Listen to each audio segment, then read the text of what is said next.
Hello viewers, আসসালামু আলাইকুম।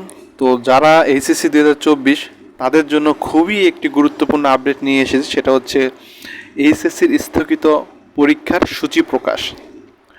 তো দেখি আমাদের উদ্দেশ্যে কি বলা হয়েছে ডিটেলস, তারপরে আমরা শেষে আমাদের যে রুটিনের পিডিএফটা সেটা আমরা দেখাবো এবং আমার চ্যানেলে আমি পিডিএফটা দিয়ে দিব, সেখান থেকে চাইলে আপনারা ডাউনলোড করে নিতে পারেন।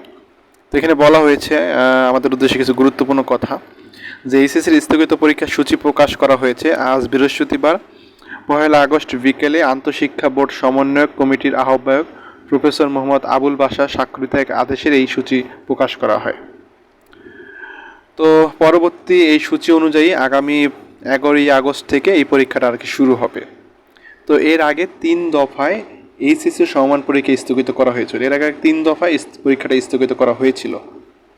তো প্রথমে 18 জুলাইয়ের পরীক্ষা স্থগিত করা হয়। দ্বিতীয় দফায় 21, 23 ও 25 জুলাইয়ের সব শিক্ষা বোর্ডের এইচএসসি সমমান পরীক্ষা স্থগিত করা হয়। তারপরে তৃতীয় দফায় 28 জুলাই থেকে 1 আগস্ট পর্যন্ত পরীক্ষা স্থগিত করা হয়। আর আগামী 4 আগস্ট তোমাদের কিন্তু পরবর্তী পরীক্ষাটা হওয়ার কথা ছিল, কিন্তু 4 আগস্ট কথা ছিল এটা, কিন্তু সেটা পরিবর্তন করে নতুন সিদ্ধান্ত অনুযায়ী 10 আগস্ট পর্যন্ত এইচএসসি সমমান পরীক্ষা স্থগিত করা হয়েছে এবং 11 আগস্ট থেকে নতুন সময়সূচিতে আর কি পরীক্ষাটা নেওয়া হবে। তো এই হচ্ছে আমাদের নোটিশটা।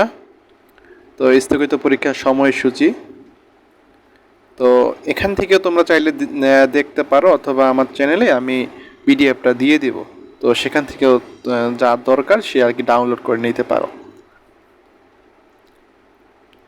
তো এই যে আমাদের 11 তারিখ থেকে শুরু হবে পরীক্ষাটা, এখানে রুটিনে দেওয়া আছে পুরোটা।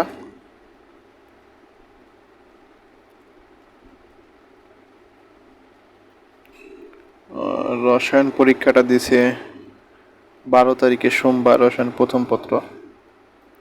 তো এখানে যেই বিভাগে সেই বিভাগের রুটিনটা আর কি লিখে নিতে পারো এখান থেকে। আমি একটু ভিডিওটা পজ করে লিখে নিতে পারো, অথবা ওই পিডিএফ ডাউনলোড করতে পারো তোমরা আমার চ্যানেল থেকে। এখানে সবগুলোই দেওয়া আছে। রসায়ন দ্বিতীয় পত্রের আগে একদিন বন্ধ দিছে।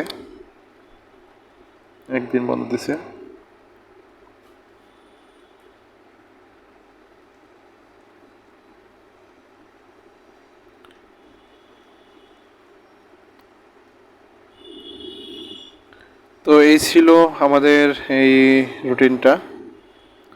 তো ভিডিওটা পজ করে তোমাদের রুটিনটা তোমরা লিখে নিতে পারো, আর সবচেয়ে ভালো হয় যে আমার চ্যানেলে যে পিডিএফটা আমি দেবো সেখান থেকে ডাউনলোড করে নিতে পারো। তো এখানে আরও দেওয়া আছে সর্বশেষ, এখানে ব্যবহারিক সময়সূচি দেওয়া আছে।